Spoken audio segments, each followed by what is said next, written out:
Seorang wanita berumur 17 tahun mengalami pembengkakan di hidungnya dikarenakan memencet jerawat.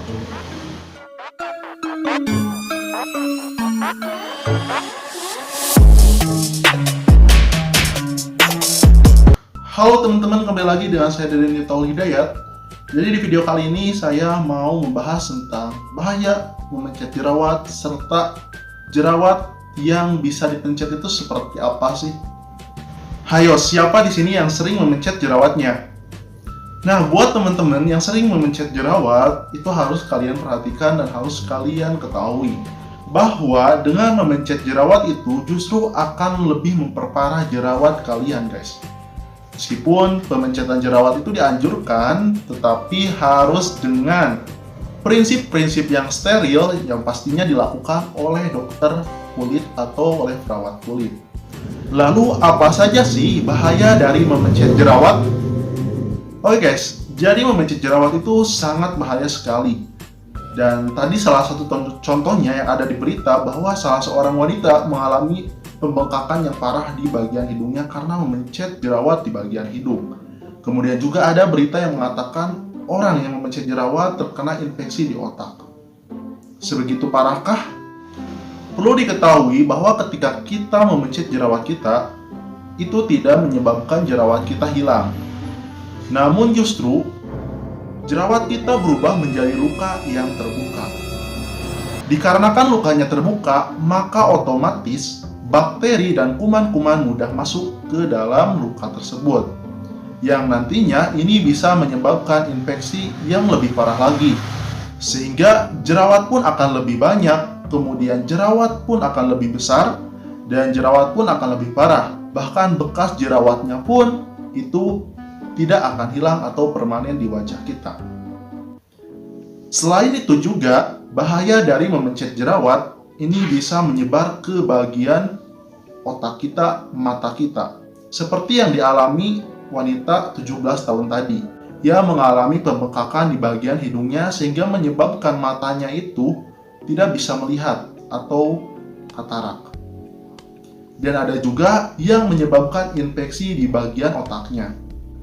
Buat teman-teman sahabat sehat di channel DMH Medical ini, perlu kita ketahui bahwa wajah kita itu memiliki pembuluh darah yang sangat banyak. Dan yang paling dominan itu ada di bagian T-zone. Saya berikan, jadi di sebelah sini, di bagian dahi, kemudian di bagian hidung, sampai ke bibir dan ke dagu. Di sini itu banyak sekali pembuluh darah di bagian hidung dan di bagian bibir dan di bagian dahi. Nah, ketika ada jerawat di bagian tersebut, kemudian teman-teman melakukan pemencetan di bagian jerawat tersebut, maka otomatis akan terjadilah pembukaan luka di sana. Ketika terjadi pembukaan luka di sana, maka otomatis nanti bakteri kuman akan masuk ke bagian kulit atau bagian yang luka tadi. Dan karena di bagian tersebut banyak pembuluh darah, maka si kuman-kuman tersebut akan masuk ke pembuluh darah yang ada di wajah kita. Sedangkan pembuluh darah yang ada di wajah kita itu terhubung ke bagian otak, ke bagian mata, telinga, dan lain-lain. Maka tidak heran ketika ada yang katarak karena disebabkan oleh memencet jerawat.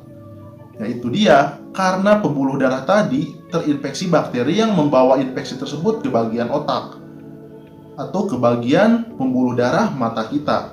Sehingga nantinya bisa menyebabkan katarak, kemudian bisa menyebabkan infeksi otak, dan bahkan bisa menyebabkan kelumpuhan, dan lebih parahnya lagi bisa menyebabkan kematian.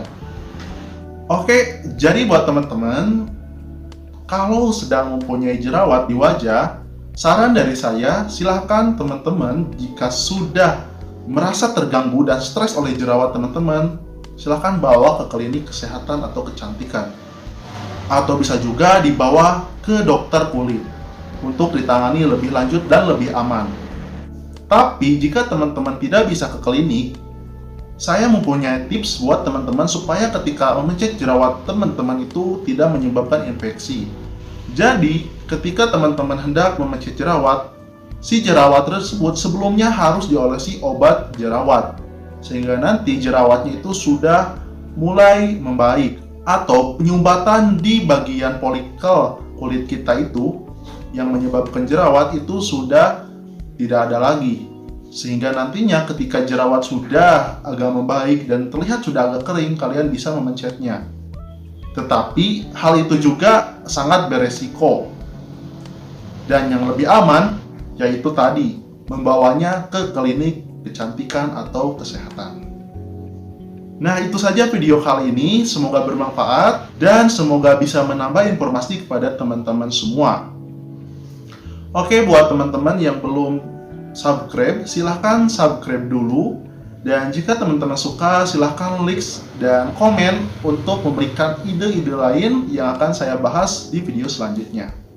Terima kasih yang sudah menonton. Sampai jumpa lagi di video selanjutnya.